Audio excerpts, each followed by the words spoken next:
السلام علیکم ورحمۃ اللہ وبرکاتہ۔ الحمدللہ وحدہ والصلاة والسلام علی من لا نبی بعدہ، اما بعد فاعوذ باللہ من الشیطان الرجیم، بسم اللہ الرحمن الرحیم۔ یا ایہا الذین آمنوا ادخلوا فی السلم کافہ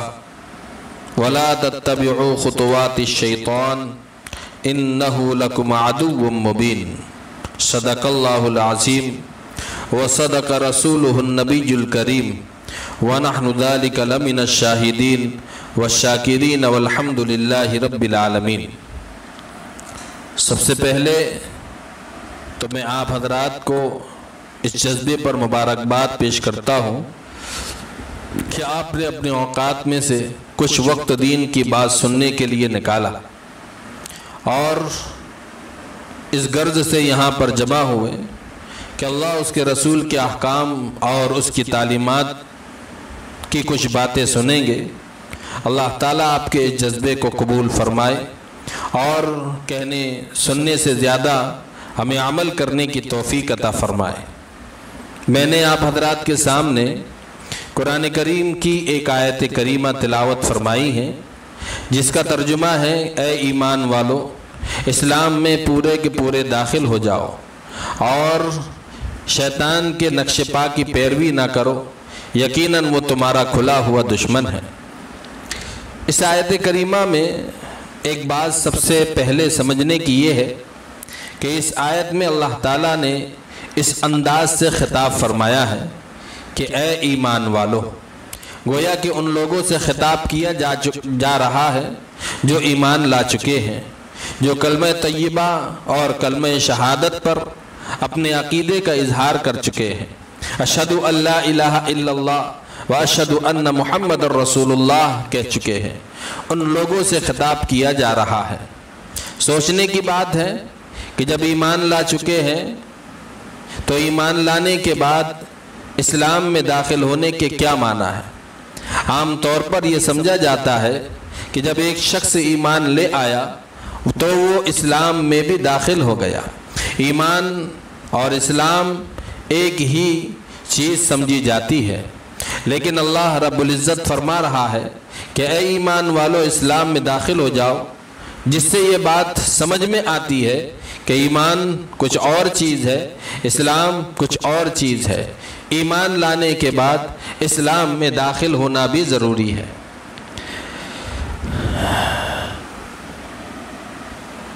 پہلی بات تو یہ سمجھ لیں کہ اسلام کیا ہے۔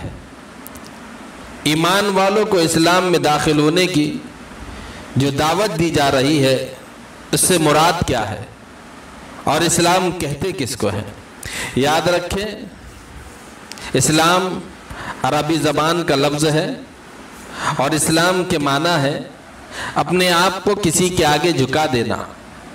یعنی کسی بڑی طاقت کے سامنے سر تسلیم خم کر دینا، اپنے آپ کو اس کا تابع بنا لینا، جیسا وہ کہے اس کے مطابق انسان کرے۔ یہ ہے اسلام، جس کا مطلب یہ ہوا صرف زبان سے کلمہ طیبہ پڑھ لینے، اللہ رب العزت کی وحدانیت پر اور رسول اللہ صلی اللہ علیہ وسلم کی رسالت پر اور یوم آخرت پر ایمان لے آنا، یہ باتیں اسلام میں داخل ہونے کے لیے کافی نہیں ہے، بلکہ اسلام میں داخل ہونے کے لیے ضروری ہے انسان اپنے پورے وجود کو اللہ رب العزت کے حکم اور رسول اللہ صلی اللہ علیہ وسلم کی تعلیم کے آگے جھکا دے۔ جب تک یہ نہیں ہوگا اس وقت تک انسان صحیح معنی میں اسلام میں داخل نہیں ہوگا۔ اسلام کو سمجھنے کے لیے حضرت ابراہیم اور حضرت اسماعیل علیہ السلام کا بہترین واقعہ مثال کے طور پر پیش کیا جا سکتا ہے، اور یہی لفظ اسلام اللہ رب العزت نے سورہ صافات میں حضرت ابراہیم کے واقعے میں ذکر فرمایا ہے۔ حضرت ابراہیم علیہ السلام کو اللہ رب العزت کی طرف سے یہ حکم ہوا کہ وہ اپنے بیٹے اسماعیل کو ذبح کرے۔ بیٹا بھی وہ جو بڑی امنگوں اور مرادوں کے بعد حاصل ہوا ہے، جس کے لیے آپ نے دعائیں کی تھی، یا اللہ مجھے بیٹا عنایت فرما۔ جب وہ بیٹا ذرا چلنے پھرنے آنے جانے کے لائق ہوا، اس وقت یہ حکم دیا جا رہا ہے کہ اس کے گلے پر چھری چلا دے۔ اب اگر اس حکم کو عقل کے میزان میں تولا جائے اور اس کی حکمت اور مصلحت پر غور کیا جائے تو کوئی عقلی حکمت، عقلی مصلحت، کوئی عقلی جواز اس بات کا نظر نہیں آتا کہ کوئی باپ اپنے بیٹے کے گلے پر چھری پھیر دے۔ نہ تو کوئی باپ ایسا کر سکتا ہے اور نہ ہی دنیا کا کوئی انسان اس عمل کو عقل اور انصاف کے مطابق قرار دے سکتا ہے۔ لیکن جب اللہ رب العزت کا حکم آ گیا اپنے بیٹے کو ذبح کر دو، تو حضرت ابراہیم علیہ السلام نے اپنے بیٹے اسماعیل سے فرمایا انی ارا فی المنام انی اذبحک فانظر ماذا تری، بیٹا میں نے خواب دیکھا ہے کہ میں تمہیں ذبح کر رہا ہوں، اب تمہیں بتاؤ تمہاری کیا رائے ہے۔ یہ سوال اس لیے نہیں ہوا تھا کہ ان کے دل میں اس حکم پر عمل کرنے میں کوئی تردد تھا، بلکہ اس لیے سوال کیا گیا تھا کہ بیٹے کا بھی امتحان لیا جائے، دیکھے بیٹا اس بارے میں کیا کہتا ہے۔ بیٹا بھی خلیل اللہ کا تھا، جس کی صلب سے نبی کریم صلی اللہ علیہ وسلم دنیا میں تشریف لانے والے تھے۔ اس بیٹے نے اپنے والد کو پلٹ کر یہ نہیں کہا ابا جان میں نے کون سا ایسا جرم کیا ہے، کیا خطا مجھ سے سرزد ہوئی ہے، کیا غلطی میں نے کی ہے جس کی پاداش میں مجھے زندگی سے محروم کیا جا رہا ہے اور مجھے قتل کیا جا رہا ہے۔ بلکہ بیٹا بھی خلیل اللہ کا تھا، اس نے جواب دیا قال یا ابت افعل ما تؤمر ستجدنی انشاء اللہ من الصابرین۔ اللہ ابا جان جو حکم آپ کو اللہ تعالیٰ کی طرف سے ہوا ہے اس کو کر گزریے، میری فکر نہ کرے، اس لیے کہ اس حکم پر عمل کرنے میں مجھے کوئی تکلیف پہنچے گی تو انشاءاللہ آپ مجھے صبر کرنے والوں میں سے پائیں۔ حضرت ابراہیم علیہ السلام نے بھی اللہ تعالیٰ سے یہ نہیں پوچھا اے اللہ آپ نے مجھے جو میرے چہیتے بیٹے کو قربان کرنے کا حکم دیا ہے اس میں کیا حکمت ہے، کیا مصلحت ہے، بس دونوں نے یہ دیکھا یہ ہمارے خالق، ہمارے مالک، ہمارے رازق اور ہمارے پالنہار کا حکم ہے۔ اسی وقت دونوں باپ بیٹے اس حکم کی تعمیل کے لیے تیار ہو گئے۔ قرآن کریم نے اس واقعے کو بڑے پیارے انداز کے اندر بیان فرمایا ہے کہ جب باپ اور بیٹا اس حکم کو پورا کرنے کے لیے تیار ہو گئے اور باپ کے ہاتھ میں چھری ہے، بیٹا زمین پر لیٹا ہوا ہے اور قریب ہے کہ وہ چھری گلی پر چل جائے، گلے کے اوپر چل جائے، بیٹے کا کام تمام کر دے، اس واقعے کو ذکر کر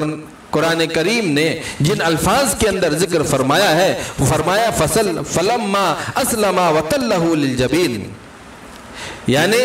جب باپ اور بیٹے دونوں اسلام لے آئے، جب باپ اور بیٹے دونوں اسلام لے آئے اور دونوں نے اللہ کے حکم کے آگے اپنے آپ کو جھکا دیا، باپ نے بیٹے کو پیشانی کے بل لٹایا۔ پیشانی کے بل اس لیے کہ اگر سیدھا لٹائے کہیں ایسا نہ ہو کہ بیٹے کی صورت دیکھ کر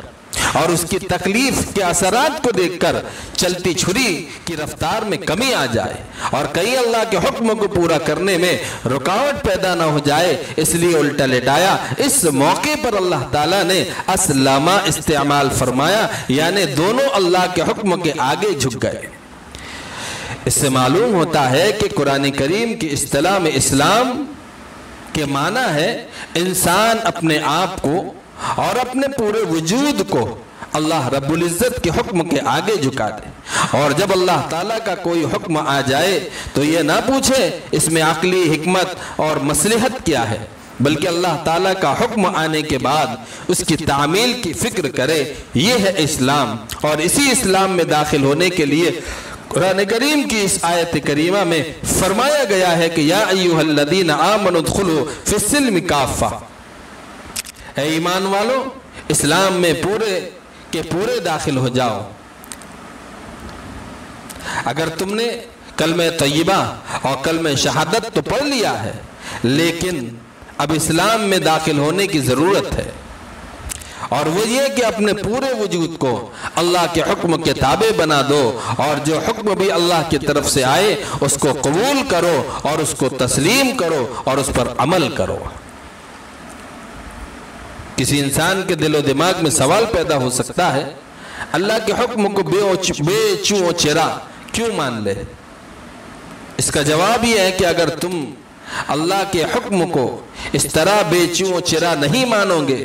بلکہ اپنی عقل اور سمجھ استعمال کر کے یہ کہو گے یہ حکم تو بیکار اور بے فائدہ ہے، یا یہ حکم تو انصاف کے خلاف ہے، تو اس کا نتیجہ یہ ہوگا کہ تم اپنی عقل کے غلام بن کر رہ جاؤ گے، اللہ کی غلامی اور بندگی کو چھوڑ کر عقل کی غلامی میں مبتلا ہو جاؤ گے۔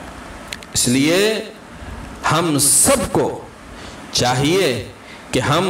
اللہ رب العزت کے اس نازل کردہ دین اور اسلام کی تعلیمات کو حاصل کرے اور اس کے مطابق اپنی زندگی کو گزارنے کا ارادہ کرے، اور اپنے اندر اس بات کو پیدا کرنے کی کوشش کرے کہ اسلام کے نازل کردہ احکامات کے سامنے ہم اپنے آپ کو پیش کر دیں گے، چاہے وہ ہماری سمجھ میں آئے یا نہ آئے، چاہے اس کی حکمت اور مصلحت ہمیں معلوم ہو یا نہ ہو، بس اللہ کا حکم سمجھ کر اس کے اوپر اپنے آپ کو پیش کر دینا، سر تسلیم خم کر دینا، یہی بندگی ہے اور یہی جو ہے مقصد زندگی ہے۔ اللہ تعالی ہمیں تعلیمات اسلام کو اپنانے کی توفیق عطا فرمائے، آمین۔ وآخر دعوانا ان الحمد للہ رب العالمین۔